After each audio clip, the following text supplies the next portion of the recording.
He was trying to let us know why these loan apps have become so popular in Nigeria. Mr. Emmanuel, can you hear me now?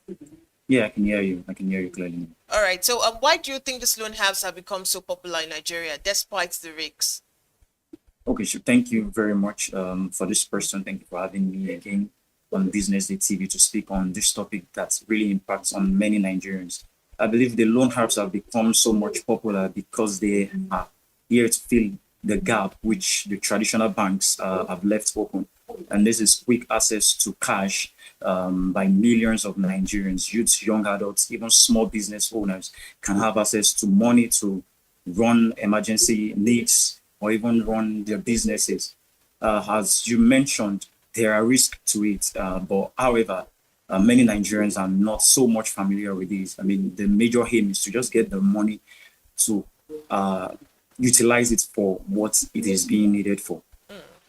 All right. What do you think are some of the most common traps or red flags that borrowers fall into when using these digital lending platforms? Because despite the Okay, risks, people still, access this borrowing platform. So, what do you think are the traps or the red flags, that they see that make them think it's convenient for them to keep borrowing from these lending apps? okay, so if we were to talk about the traps, first, the enticement has to do with, I mean, I have quick access to loan without the much paperwork that comes with traditional banks. I have quick access to an amount of money that doesn't require collateral. However, the red flags that they don't take note of, number one, there's a high interest rate. I'm speaking from experience, not from personal experience actually, but I have quite a lot of friends, colleagues, family members who one way or the other either work with these loan apps or have been a borrower from these loan apps. And I can tell you for a fact that the interest rate ranges from 30% to about 40%. And another problem or another red flag they do not take into cognizance is the time frame for repayment. Most of the times, the time frame cuts across between 7 weeks to 14 weeks. The max you receive is a month. And then there is the harassment and the abuse that comes with not being able to make those payments at the due date.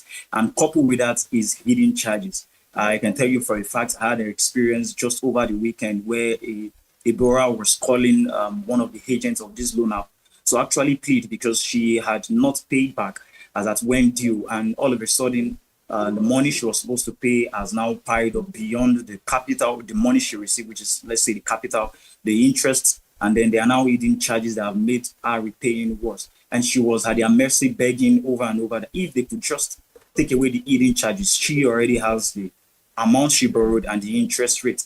And then there is also the breach in privacy. I mean, I've also been a victim one way or the other by that, where persons just call me all of a sudden and say, oh, this person collected a loan. We are going to arrest him or we are going to come after you also, and all that. These are the red flags many Nigerians don't look at.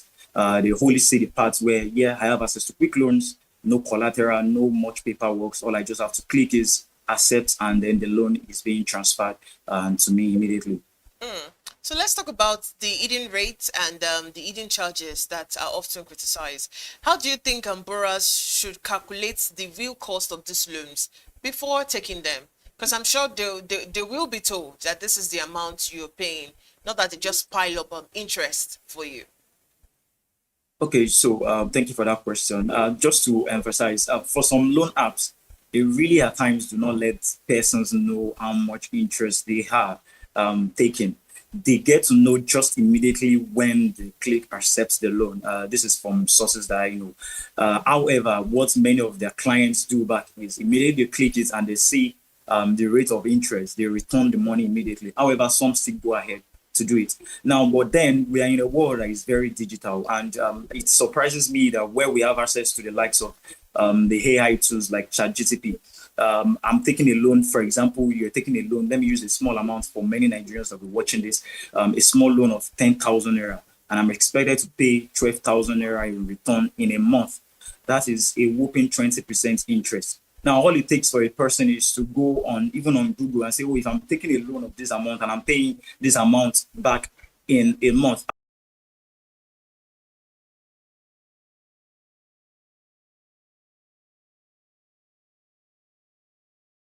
how many percentage increase, or how many percent interest rates, what is the percentage interest rate I am paying back. Now, if we look at the example I've given, annually, that means the person is paying over 200% interest rate on just that amount. How much more someone who takes about 100,000 naira or even 200,000 naira or 300,000 naira? So for Nigerians, I think it's just under having the financial literacy, understanding the risk. And by understanding the risk, it means knowing what you're borrowing for, knowing the interest rate you're paying. And in the world where we now have technology to help us, it can help many Nigerians understand the interest rates, the hidden charges that are attached to the loan they're collecting. Knowing that can control their impulse to click accept the loan or reject the loan.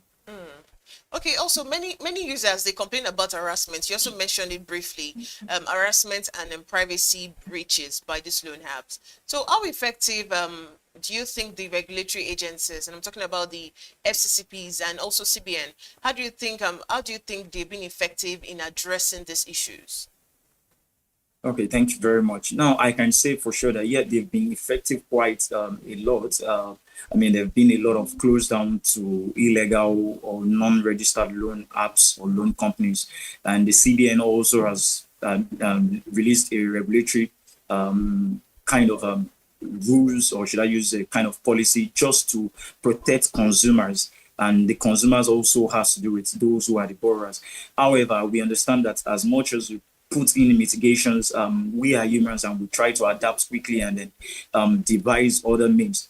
And as much as the regulatory bodies, that is the FCCPC and the CBN, are making movements to actually curb the whole harassment and the whole abuse, it is important that they still put in more efforts, because these loan apps are also advancing. They are also, how will I use the word, evolving on how to go about this. I can tell you from experience, I've heard, or I know of clients or customers that have been called around 11 p.m., 12 a.m., just to follow up on them repaying their loan.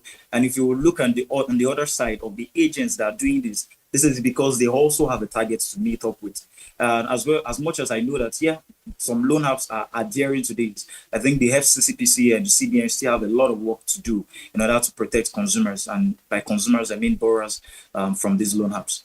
Okay, so what role do you think banks, regulators should play, and also the FinTech Association? What role do you think they play in ensuring that there's actually ethical lending practices? Okay, so thank you very much. Now, banks, we know are profit oriented, and from experience or from lessons from the knowledge, basic knowledge I have, I know banks lend more to businesses or to anything they're lending to has to be something they are sure, or they have has a high percent of being returned back. And that's why we see banks lend more money into the real estate more than into small business. However, if banks can consider lending money to small business owner at a smaller scale, this can reduce borrowers falling into predators loan apps.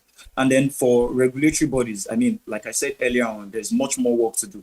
And that is regulatory bodies such as the FCCPC we mentioned and the CBN, devising, evolving also on how to curb the whole issues we have around having access to loan apps. And for the fintechs, I think it would be wise, or it would be wonderful if they can consider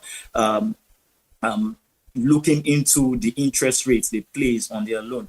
The goal should be to help Nigerians and not to feed on them or not to leech on them. Let me use that word. And so they should consider the interest rates, consider the length at which people have to repay back. And for the fintechs, because I'm aware that they have a kind of body to actually kind of curb these incessant activities. There should be sanctions for those who practice against their code of conduct.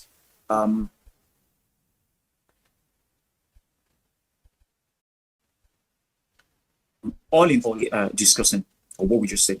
Okay. So beyond these regulations, how do you think financial literacy would help Nigerians make better borrowing decisions? Okay, so financial literacy cuts across everyone all over the world, which is one thing to be able to get in income. It's another thing to be able to manage it, and it's another thing to be able to multiply it, and that's to increase it. And that is what financial literacy is all about. And I believe if many Nigerians are financially literate, at least to a very good level, that would control their impulse to accepting loans and to rejecting loans. Many Nigerians need to understand the difference between good debts and bad debts. And by good debts, you should be borrowing loans for needs, you should be borrowing loans to for businesses or for investment, and not borrowing loans for consumption. We see many Nigerians borrow loans for wants, things that they could necessarily avoid or necessarily not even purchase. But then the ability to understand the difference between these, the ability to be able to control their impulse, the ability to think in the long run, to understand the risk associated to borrowing the loan and not see the short gain would help many Nigerians to be able to know when to take up loans and when not to take up loans. All right, so before I let you go, Mr. Emmanuel Casali, do you see digital lending evolving into a more sustainable and consumer-friendly sector in Nigeria?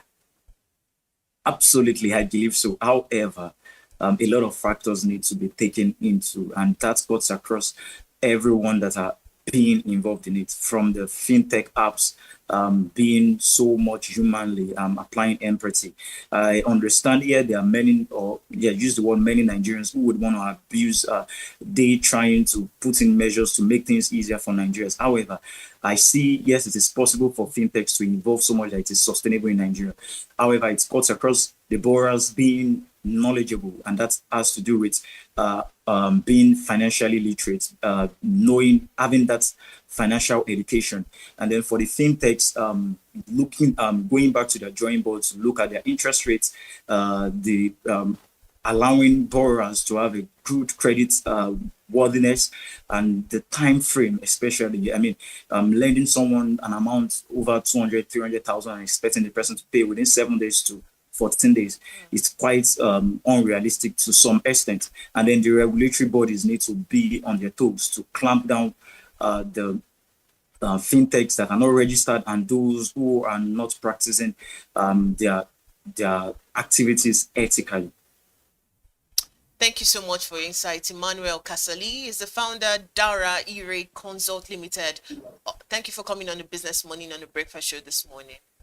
Thank you very much for having me.